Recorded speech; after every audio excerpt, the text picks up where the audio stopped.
Bienvenue sur le Labo des réseaux. Dans ce tuto, on va voir comment utiliser Clipchamp, le logiciel de montage gratuit, racheté par Microsoft et donc qui va viser à remplacer Movie Maker sur PC. Alors, Clipchamp est disponible que vous soyez sur PC ou Mac. C'est un logiciel de montage en ligne. Vous pouvez l'avoir directement disponible si vous êtes sur Windows 11. Normalement, il est préinstallé sur les nouveaux ordinateurs. Sinon, vous pouvez vous rendre sur clipchamp.com. Vous verrez dans tarification, vous avez deux versions. Une version gratuite qui vous permet quand même pas mal de choses, une exportation illimitée sans filigrane, une résolution jusqu'à 1080p, de la musique et des images libres de droit gratuits, ce qui est pas mal. Et puis si vous voulez passer à la version payante, vous aurez ces fonctionnalités plus d'autres fonctionnalités supplémentaires. Nous ici, dans ce tuto, je vais vous présenter la version gratuite. Donc on va commencer. Pour pouvoir utiliser l'application, il faudra l'allier avec un compte, soit Microsoft, soit votre adresse mail, soit votre compte Gmail. Vous pouvez aussi le lier avec votre compte Facebook. Donc ici, nous, on va le faire sur Gmail. Ensuite, Clipchamp vous demande pourquoi vous l'utilisez. Vous pouvez répondre ou l'ignorer. Et vous voici sur le tableau de bord de Clipchamp. A noter que ça se présente un petit peu comme Canva, c'est-à-dire que vous pouvez créer à partir de templates. Vous pouvez, si vous voulez, installer l'application. C'est la même que si vous travaillez en ligne. Et vous pouvez directement créer une vidéo ici. Petite parenthèse, si vous êtes sur PC, vous pouvez trouver Clipchamp directement dans votre Microsoft Store en tapant Clipchamp et vous sélectionnez la première version gratuite. Vous voyez, elle est juste ici. Retour sur la page Clipchamp. Donc vous voyez, on peut créer une vidéo et on aura le logiciel en ligne. Nous, ce qu'on va faire ici, c'est qu'on va installer l'application. Elle ne prend pas beaucoup de place.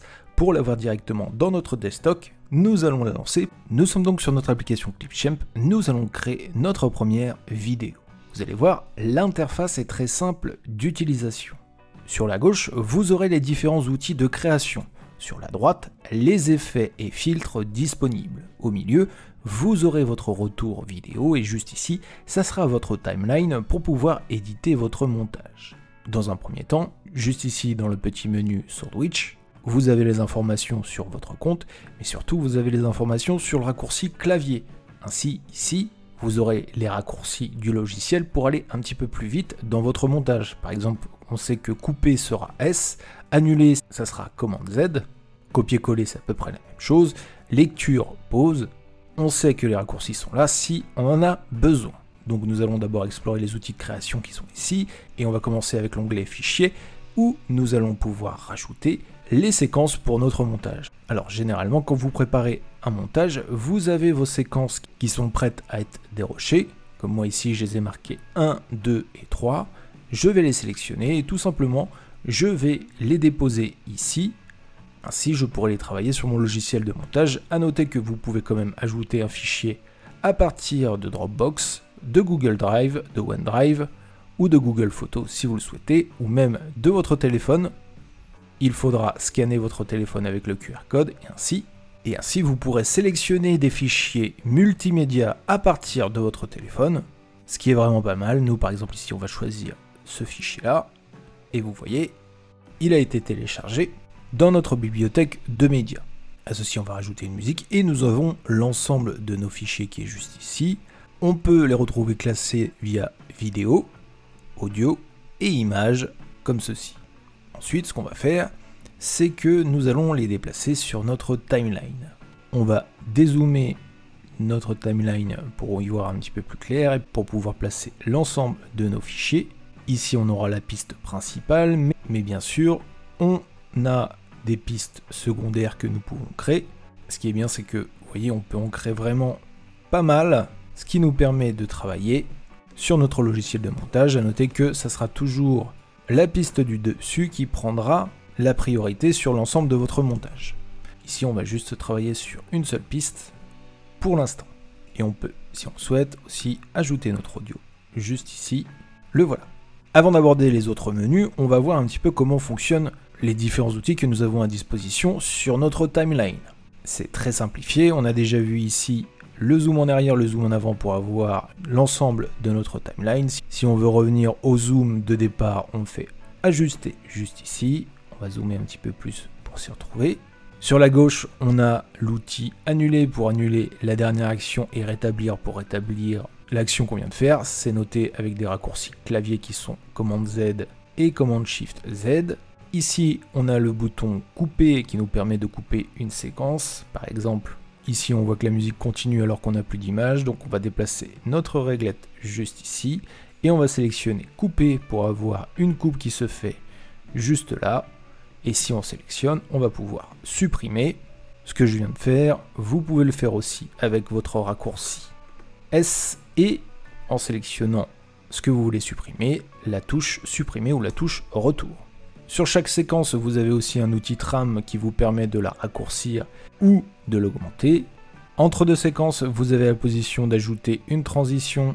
On verra tout à l'heure, mais on peut changer en allant ici la transition que l'on souhaite. Par exemple, si on voulait une transition mosaïque entre les deux images, on n'aura qu'à la sélectionner. On peut aussi sélectionner la durée de celle-ci.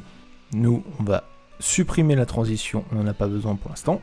Vous voyez, on a aussi les petites flèches sur le côté pour pouvoir avoir plus d'espace pour travailler notre montage et avoir plus de visibilité. Et la dernière chose que je vais vous montrer dans l'édition, c'est que vous voyez ici on est sur un plan horizontal, vertical, horizontal. L'horizontal a pris le défaut, puisqu'ici on est en 16/9. Si on veut changer le format de notre vidéo, on peut basculer sur les différents formats qui sont juste ici. Et par exemple, si on voulait faire une vidéo pour un téléphone, on basculerait en portrait sur du 9/16. Ainsi, on aurait l'ensemble de nos vidéos qui seraient en 9/16. Et sur les vidéos horizontales, en sélectionnant celle-ci, on a des options ici qui sont disponibles, comme par exemple remplir, qui nous permet de remplir l'ensemble de la vidéo. Bien sûr, on aura des espaces de perte. Si on fait ajuster, on aura l'ensemble de la vidéo. On peut aussi recadrer celle-ci si on souhaite. Hop, on va laisser sur l'original, comme ceci. On va ajuster comme cela.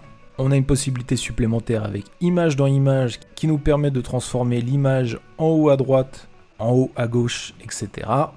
Ça nous intéresse pas pour l'instant. Ça peut être sympa si, par exemple, on rebasculait sur une image pleine, qu'on était sur une vidéo où on souhaite intervenir sur le côté. Et à ce moment-là, par exemple, juste ici sur le dessus, ce qu'on pourrait faire, c'est basculer cette image dans l'image, juste ici, ou la déplacer n'importe où sur l'écran, comme ceci. Les possibilités sont nombreuses comme vous pouvez le voir. Allez, on rebascule tout. En format téléphone, on fait remplir, on réajuste.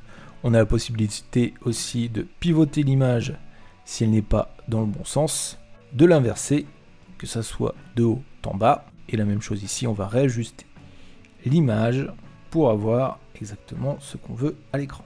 On peut passer en grand écran juste ici pour pouvoir voir notre rendu final. On peut passer de 5 secondes en 5 secondes, bien sûr. Revenir au début, aller à la fin. Sur une piste de lecture normale. Ici, on peut mettre un titre à notre vidéo. Et bien sûr, vous allez voir, si on revient à notre page d'accueil, on dit que nos fichiers ne seront pas synchronisés sur le cloud. C'est-à-dire qu'il faudra avoir l'option Pro pour avoir accès au cloud et pouvoir utiliser le logiciel sur n'importe quel ordinateur avec notre nom. Nous, ici, on ne va pas synchroniser, mais ce n'est pas pour autant qu'on perdra notre montage vidéo tant qu'on reste sur notre ordinateur. Vous voyez, si je le lance ici, j'ai bien mes fichiers qui sont là. Donc le logiciel reste utilisable sur sa version gratuite tant que vous restez sur le même ordinateur. Si vous bougez sur différents ordinateurs et que vous avez besoin d'utiliser ce logiciel, il faudra passer sur la version Pro. On a vu les outils sur la timeline, on va continuer dans les outils création qui sont juste ici pour vous présenter 4 outils vraiment sympathiques dans enregistrer et créer, qui sont la capture d'écran et webcam, l'enregistrement seul de votre webcam ou l'enregistrement seul de votre écran, et la synthèse vocale. Alors comme vous avez compris, ces trois sont liés, soit vous enregistrez votre écran et votre webcam, soit vous enregistrez seulement votre webcam, soit vous enregistrez seulement votre écran. Par exemple ici on va faire enregistrement de l'écran et la webcam. Ainsi on pourra directement créer à partir de Clipchamp notre vidéo écran webcam, bien pratique si on est en train de faire un tuto par exemple, où on sélectionnera notre micro, notre caméra et on lancera l'enregistrement. Attention, l'enregistrement est limité à 30 minutes. Si on fait seulement un enregistrement de la webcam, ça sera juste l'écran de la webcam Et si on fait seulement un enregistrement de l'écran, ça sera juste ici. Et pareil, 30 minutes.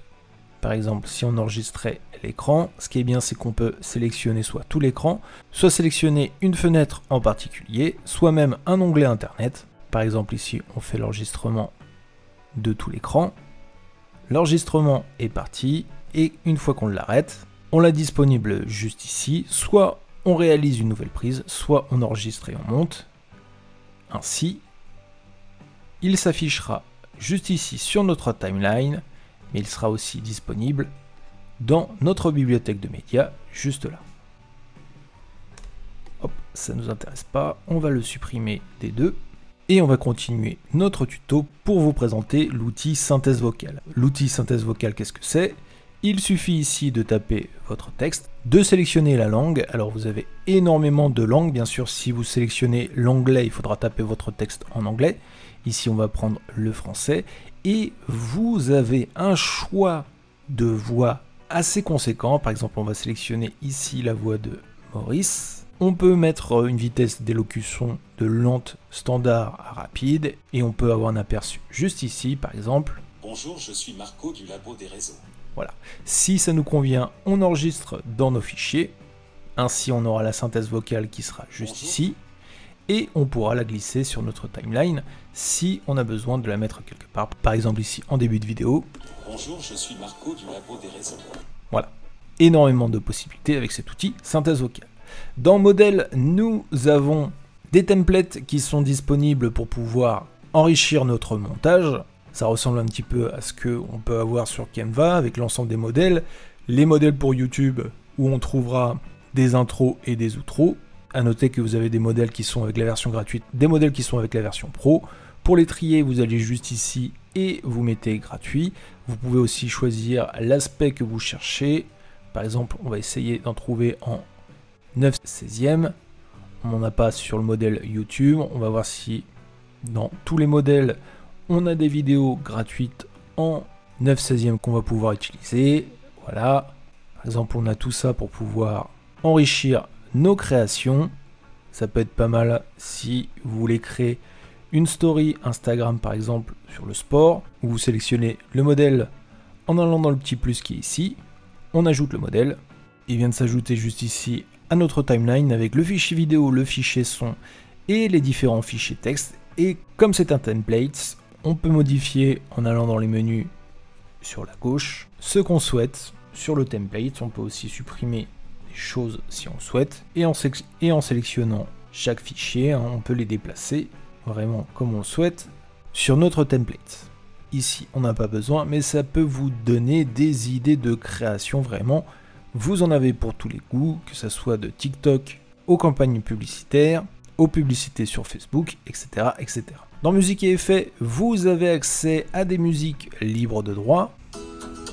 Vous avez des musiques qui sont gratuites et des musiques qui seront seulement disponibles sur la version premium. Pour l'utiliser, vous avez juste à appuyer sur le petit plus et ça l'ajoutera automatiquement à votre timeline.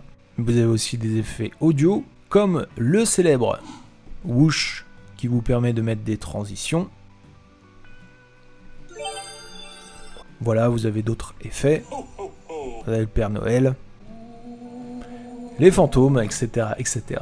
Toujours dans les éléments, vous avez des vidéos libres de droit, vous pouvez rechercher ici via la bibliothèque avec un mot-clé, par exemple piano. Ici malheureusement on aura juste des vidéos disponibles avec la version premium, mais si vous cherchez des vidéos libres de droit à utiliser en grande quantité, je vous renvoie à la vidéo que j'ai faite sur le sujet où vous aurez 7 sites qui vous proposent de télécharger gratuitement des vidéos libres de droit vraiment sur toutes les catégories possibles et inimaginables. La même chose ici avec les images libres de droit si vous voulez rajouter des fonds de couleurs, des frames sur votre vidéo ou tout simplement des images par thématique. Vous avez la barre de recherche qui est sur le dessus. Dans l'outil texte, vous pouvez rajouter des textes, que ce soit un texte simple en glissant sur votre timeline. Par exemple ici, en tapant dessus, vous avez accès à celui-ci. On a bien Marco et sur la droite, vous avez les outils pour pouvoir gérer ce texte. Donc les outils texte qui vous permettent de changer la police, le style la taille de la police, l'alignement, la couleur et la position. Et vous pouvez même mettre une entrée en fondu et une sortie. Ainsi, si on fait lecture, Bonjour, je suis Marco du Labo des Réseaux. ça nous donnera. Pour revenir sur l'outil de texte, vous voyez, on a aussi des templates qui vous permettent de faire des choses pas mal, comme par exemple ceci. On ajoute juste ici, on le réduit un peu, on le met là. En le sélectionnant, on va changer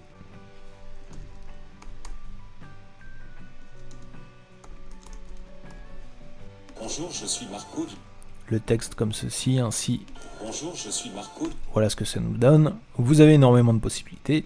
Et dans graphique, vous avez la possibilité de rajouter des arrière-plans, des cadres, des gifs même, si vous voulez les rajouter parmi tous ceux qui sont disponibles, des autocollants. Dans transition, on aura les différentes transitions qu'on a vues tout à l'heure. C'est si on appuie entre deux vidéos, on a le menu qui s'ouvre ici, c'est la même chose. Ainsi, vous avez les différentes transitions que vous pouvez glisser juste ici. Et ainsi, vous avez la transition qui se fait. Et le menu kit de marque sera seulement disponible sur version premium. Il vous permettra d'ajouter vos propres polices, vos propres palettes de couleurs et vos propres logos pour pouvoir créer votre contenu de marque. Ce que je vous ai pas présenté, c'est les menus qui s'ouvrent sur la droite. C'est les boîtes à outils qui seront associées à chaque média de votre montage. On a pu le voir tout à l'heure. Hop, on va fermer celui-ci. Par exemple, si on sélectionne texte, on a les outils texte qui sont disponibles ici. Le texte en lui-même, la police, mais aussi la couleur, la position, fondu ou pas. On peut rajouter un filtre à notre texte, ajuster les couleurs. Si on va sur notre média vidéo, on peut régler l'audio de celui-ci, détacher l'audio si on a un audio de base. Par exemple ici, on a un bruit, eh bien on peut le supprimer, comme ça on aura Bonjour, je suis... seulement la musique qu'on a rajoutée et pas les bruits de notre vidéo. On peut ajouter une fondue en entrée, en sortie de la vidéo, ajouter des filtres sur celle-ci. Alors la plupart des filtres sont disponibles sur Premium, mais par exemple, pour ajouter ce filtre-là qui est gratuit, définir l'intensité, ajuster aussi les couleurs. Si on voulait mettre par exemple en noir et blanc la photo, on peut toujours réinitialiser. On peut rendre aussi en transparent. Et dans vitesse, nous pouvons ralentir, mettre en normal ou accélérer la vidéo. À chaque fois, on a une réglette si on est en lent ou en rapide. Ici, on va mettre en normal. Attention, puisque vous voyez, ça a décalé notre montage. Les derniers outils disponibles, c'est par rapport à votre son. Donc, vous pouvez régler le volume de celui-ci avec le bouton volume qui est juste ici et créer une fondue en entrée, en sortie. Pareil sur le son de notre text-to-speech. Là, on a vu à peu près l'essentiel des outils. Alors, il y aura un gros défaut sur ce logiciel, c'est que on n'a pas la possibilité de faire de zoom manuel. Pour faire un zoom, il faudra sélectionner la vidéo, aller dans Filtre, et on aura seulement disponible le zoom lent aléatoire. Donc, vous voyez, ce qui nous donnera quelque chose comme ça, pas forcément super. Par contre, on a la possibilité, si on souhaite, de supprimer un fond vert. Hop, ici, on va mettre John Travolta juste ici, et toujours dans Filtre, on a l'option fond vert qui est juste ici. On peut régler le seuil de l'écran. Et bien sûr, si on n'a pas un fond vert, on peut utiliser un fond rouge ou un fond bleu. Donc voilà, on pourra faire un effet fond vert possible juste ici. Une fois que notre projet est fini, il ne restera plus qu'à l'exporter. On peut le faire en 1080p. L'exportation se fait. On peut, si on a lié notre compte, la publier directement sur YouTube, TikTok. Si on est sur Google, l'enregistrer sur notre Drive et même le partager sur Pinterest ou sur LinkedIn. On peut créer aussi un lien pour partager la vidéo directement à des personnes. Et une fois que c'est bon, notre fichier a été téléchargé sur notre ordinateur. On l'a disponible juste ici. Voilà pour Clipchamp, un logiciel très complet pour débuter le montage qui est intéressant. Un petit peu un mélange entre iMovie et Canva. Il reste très simple d'utilisation. Je ferai d'autres tutos détaillés dessus pour ressortir quelques astuces qui pourront vous aider. Et je vous donne rendez-vous sur le Labo des réseaux pour l'ensemble des tutos pour maîtriser l'ensemble de vos réseaux sociaux. Je vous dis à très bientôt pour une nouvelle vidéo.